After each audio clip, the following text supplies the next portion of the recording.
Good morning. It being 10 o'clock, I'm going to call to order the full committee work session of Public Works and Highways on HB 100 and HB 561.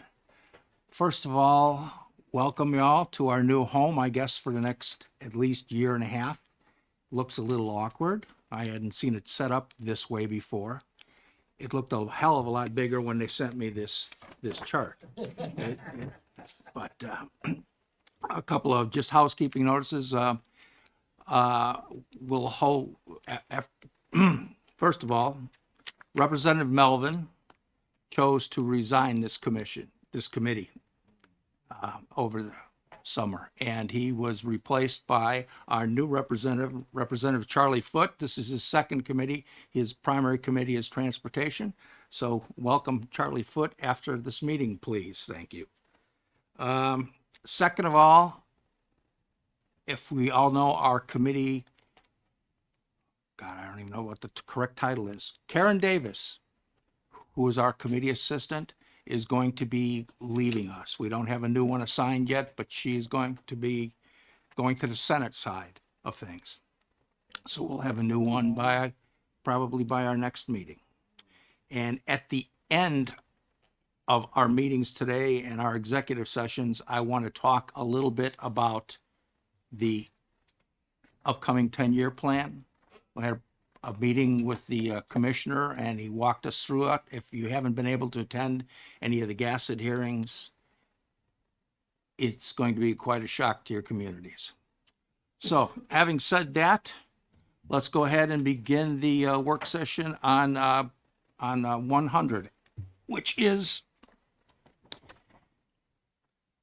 prohibits the Department of Transportation from utilizing state funds for the planning, construction, operation, or management of new passenger rail projects.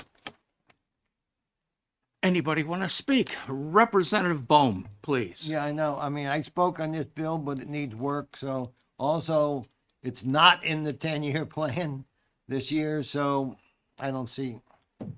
I mean, the bill is not right. It should be worked on, but it's, it's not good for now, and it won't be necessary. Any other comments? Anyone else want to speak regarding HB 100? Mr. Chair, Representative Cloutier. Yeah, I have some concerns, not just for passenger rail, but I'm concerned of how it affects the cog railway. I mean, if this could very well, if we pass it, we're not going to allow any more state funds for the cog, which is a major tourist attraction. And so I think we got to be careful, and that's one of the reasons I support interim study.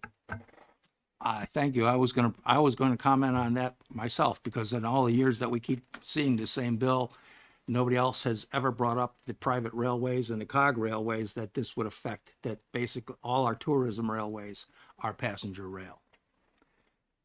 Representative Bohm.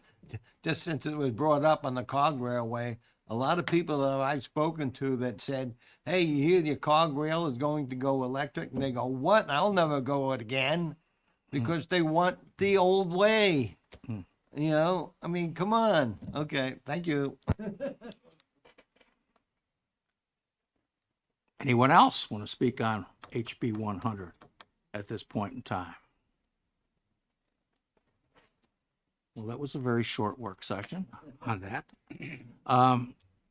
I had the actual calendar printed up so that they were both at the same time, because I didn't know how long both of them would take. So we have the remaining, 12 minutes. I'm sorry, the remaining 11 minutes to talk about HB 561, relative to the transfer of state-owned real property to municipalities. This bill requires the state of New Hampshire to seek approval from municipal legislative bodies prior to transferring state-owned Class 1 or 2 highways. And I will recognize Representative Boyd to speak.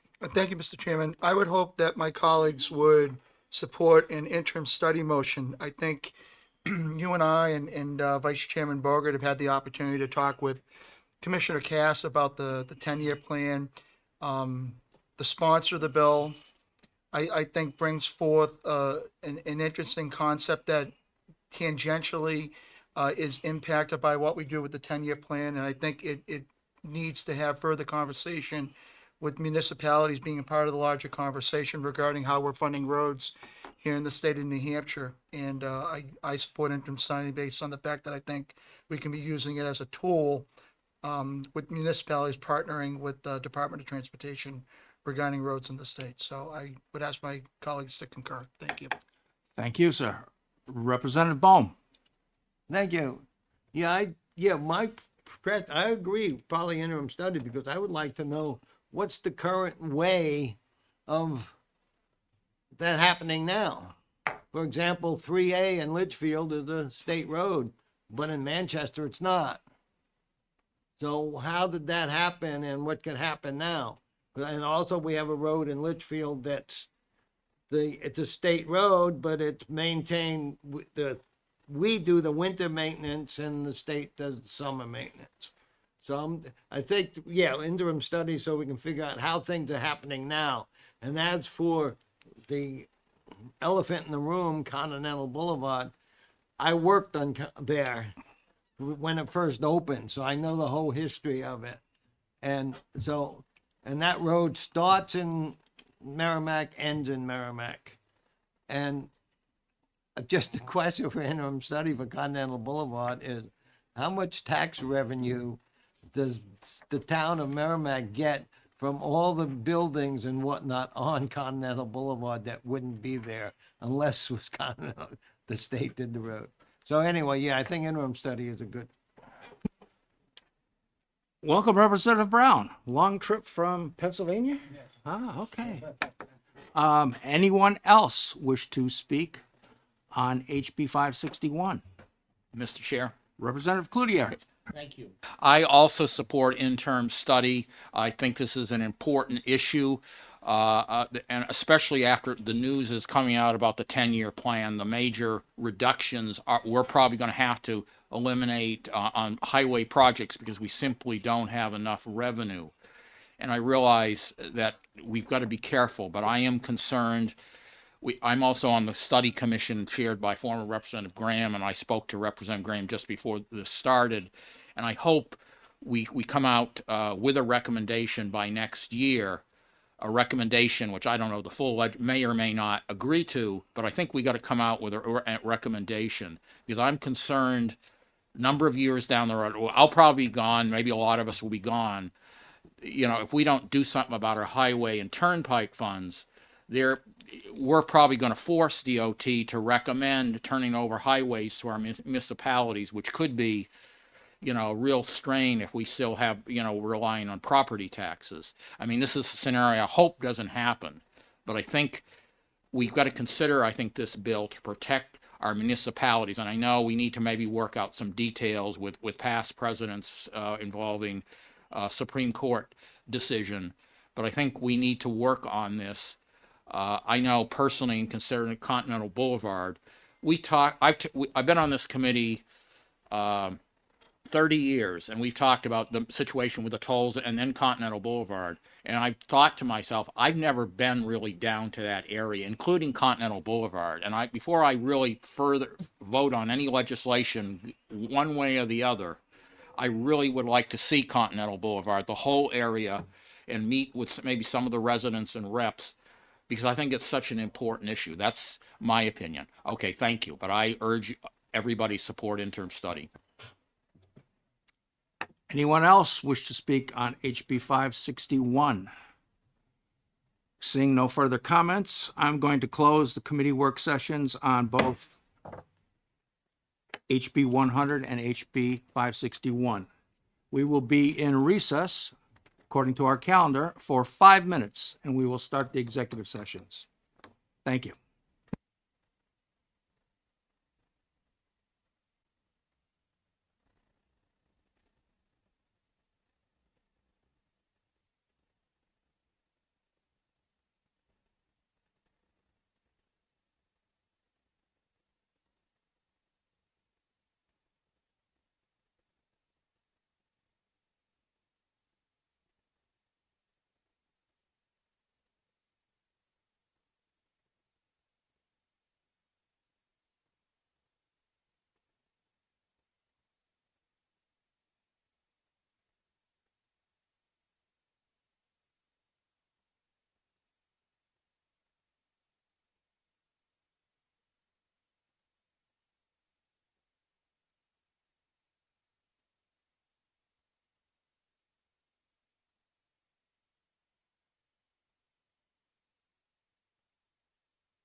You know, we've got all the players here and this is just a little ridiculous. So somehow or other, my clock now says 10:15 and I'm going to call the executive sessions to order.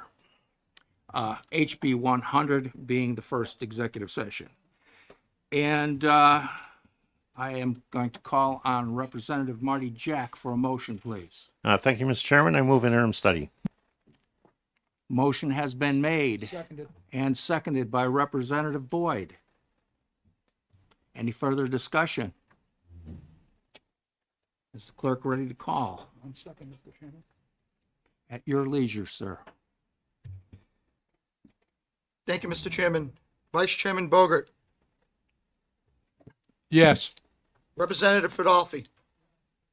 Representative Kaczynski is absent. The clerk votes aye. Representative Bohm. Aye. Representative Brown. Yes. Representative Lewis. Yes. Representative Suter is absent. Representative Foote.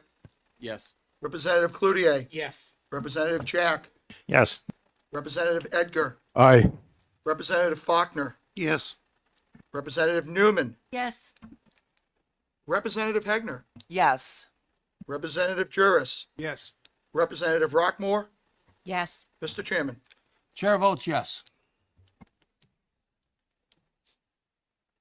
Mr. Chairman, with 16 voting in affirmative, no negatives, 2 absence, the motion for interim study passes.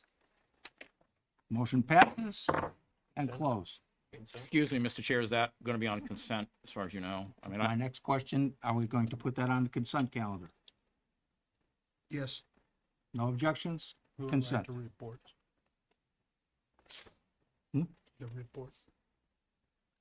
That's not public. Moving on to HB 561. Chair would like to recognize Representative Boyd for a motion, please. Mr. Chairman, I would move House Bill 561 to interim study. and I will second that motion. Motion has been made and seconded. Any further discussion or questions? Seeing none. Mr. Clerk, call the roll. Vice Chairman Bogart. Yes. Representative Fidolfi. Representative Kaczynski is absent. The clerk votes aye. Representative Bohm. Aye. Representative Brown. Yes. Representative Louis. Yes. Representative Suter is absent. Representative Foote. Yes. Representative Cloutier. Yes. Representative Jack. Yes. Representative Edgar. Aye. Representative Faulkner. Yes. Representative Newman. Yes. Representative Hegner. Yes. Representative Juris. Yes. Representative Rockmore. Yes. Mr. Chairman. Chair votes yes. Mr. Chairman, by a vote of 16 in the affirmative, none in the negative, 2 absent, House Bill 561 is affirmed for interim study. Thank you. Any objections to the consent calendar? Seeing none? That's it. The executive sessions on both HB 100 and 561 are closed. No further business. I'm looking for a motion to adjourn. So moved. Motion's been made. Just one question, Mr. Chair, and that's for everybody in the audience. So we will, hopefully, a committee study these bills, and next fall, we got to take them up again and make a final recommendation, right, for Correct. Correct. whether we pass them or not next fall, just for everybody in the audience who's not familiar with how we do this. But they Sean- will be debated on the, could Sean be, Connor will answer yeah, that for us. there will be a report. Pardon me? Okay. Okay. Oh, well, we've got them mostly done already. Thank you. Right. And they're, I think they're brought to the floor, right? I mean, they'll be, yeah, so they could be debated on the House floor, just for everybody's information. I'm more than willing to defend both committee reports. Anything else? We are adjourned. Thank you all. Thank you, Mr. Chair.